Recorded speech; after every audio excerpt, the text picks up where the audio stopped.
President Donald Trump campaigned on securing the nation's borders and deporting undocumented immigrants he described as dangerous criminals.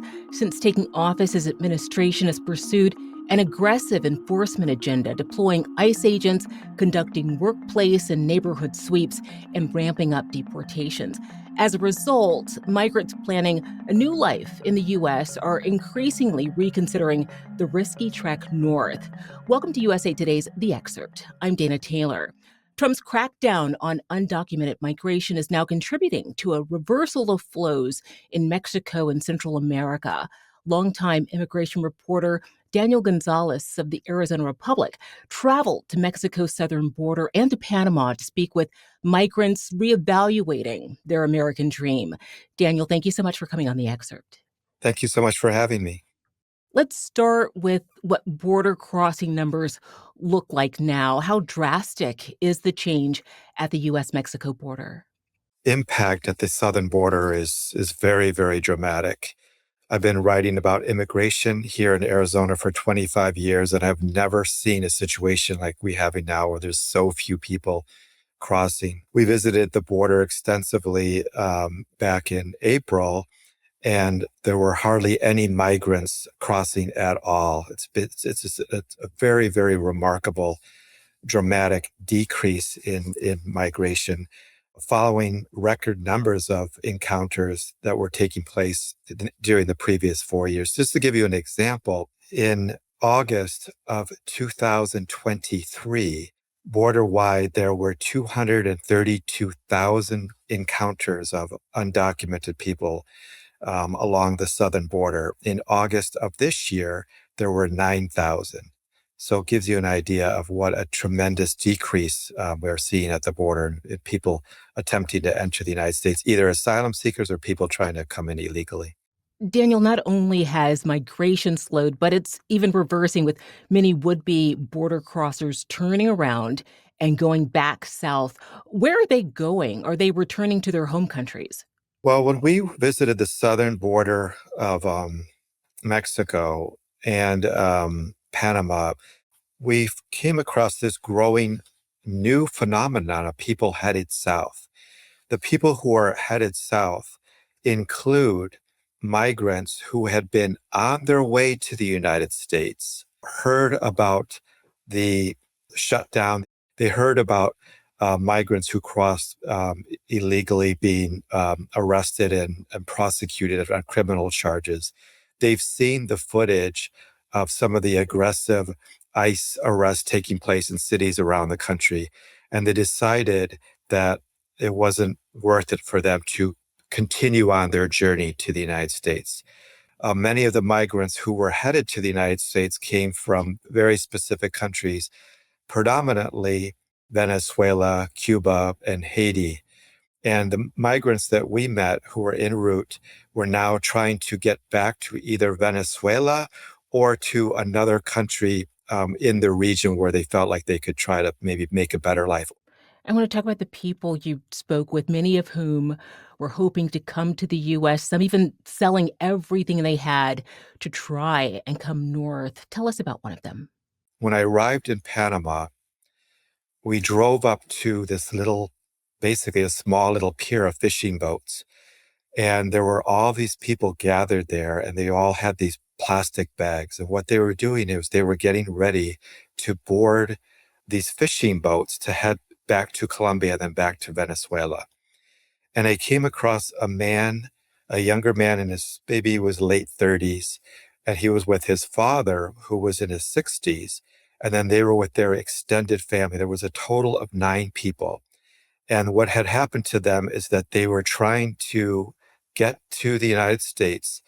They had stopped in the state of Chiapas, Mexico, where they were working in construction, trying to save enough money to make it to the U.S. border. And they were also waiting to see if these policies were going to continue. And when they saw that there was really no hope for them to get to the United States, they had decided to turn around. So they'd already passed from southern Mexico all the way back through Central America. Now they were in Panama, waiting to get on these boats to go back to Venezuela. And they had sold everything that they owned in Venezuela to start this journey, and now they were borrowing money to try to get back to Venezuela. I remember asking the guy, what's going through your mind right now as you get ready to get on this boat? And the guy just kind of choked up. He said, well, on one hand, I'm I'm happy because I'm going to be back in Venezuela with my family. But on the other hand, I'm sad because we gave up everything for this hope of achieving the American dream, and they had to give that up. And he also told me that we don't know what kind of situation we're returning to in Venezuela. As most people know, that the economic and political situation in Venezuela is very, very dire. There are increased tensions right now going on between the United States and Venezuela, with the United States military strikes on alleged drug trafficking boats leaving Venezuela. So it was still a very, very dire situation. So it was very kind of mixed feelings that they had. Daniel, this dramatic slowing of migrants coming over the border is a solid win for the Trump administration. What do policy experts say about this? There's no question that this is a solid win for the Trump administration. That is what the Trump administration campaigned upon, and they've been able to accomplish that in a very short amount of time. We're only talking about months into the Trump administration to see these dramatic changes. However, what policy experts will tell you is that the migrants themselves, they haven't disappeared. They didn't just vanish. The conditions that they fled in their countries have not changed. And in some of those countries, the conditions have gotten worse. So there's this pressure being built up in Latin America now. You have to be aware that many of the migrants who left, for example, Venezuela, 8 million Venezuelans have been displaced since 2014. Many of those people never went to the United States. They're living in countries neighboring Venezuela. And now you have people going back into these countries. So what the policy analyst has told me is that there's this ballooning effect that's taking place now in Latin America, where the conditions that people fled have not changed, and migrants are kind of waiting things out, trying to find a better life that potentially could lead to another major surge somewhere down the road. Daniel, you've clearly looked deeply into this issue for a very long time. What long term policies, either from the US or Latin American countries, could address the root causes rather than just the symptoms of migration? We've been, interviewing for many, many years experts who address these issues. And, what they'll tell you is that the long-term solutions, first of all, have to do with addressing the root causes in these countries where migrants are leaving. And there are very, very complex issues: economic needs, jobs, opportunities, political stability, organized crime, gang violence, extortion, corruption. Those are all the different types of reasons that migrants are leaving their countries. Those are very, very complex problems that there are no short-term solutions.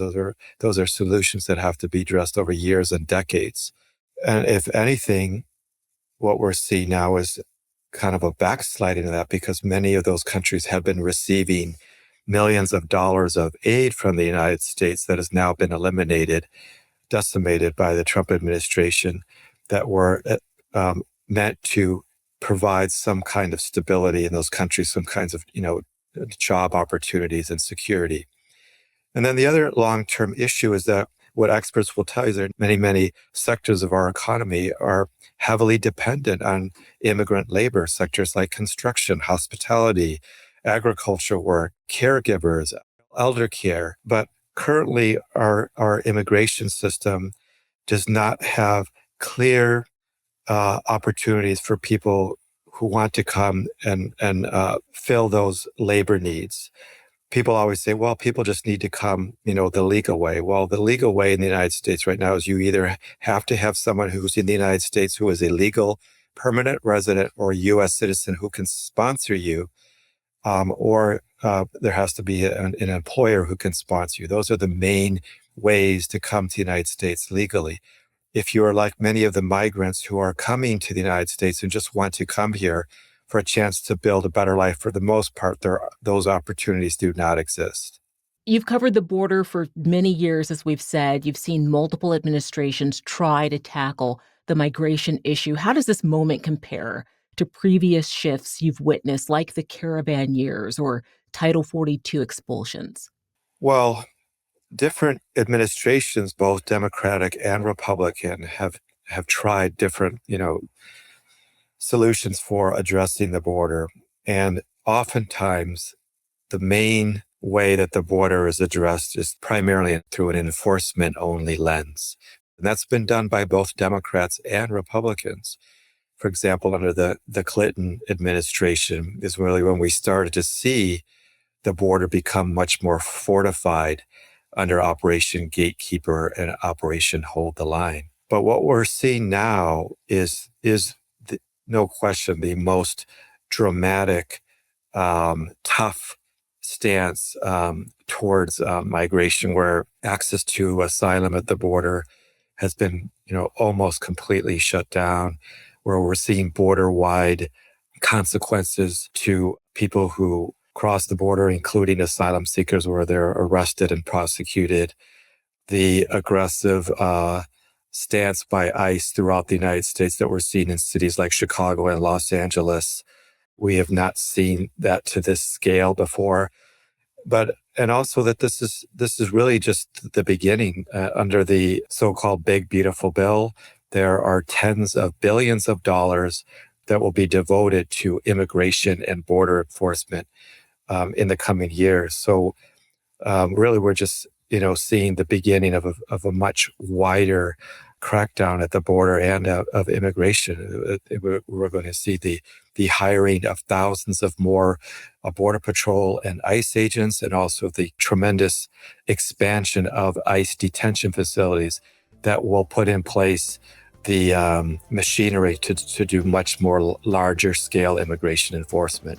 Daniel González is the immigration reporter for the Arizona Republic, part of the USA Today network. Thank you for coming on The Excerpt, Daniel. Thank you for having me. Thanks for watching. I'm Dana Taylor. I'll see you next time.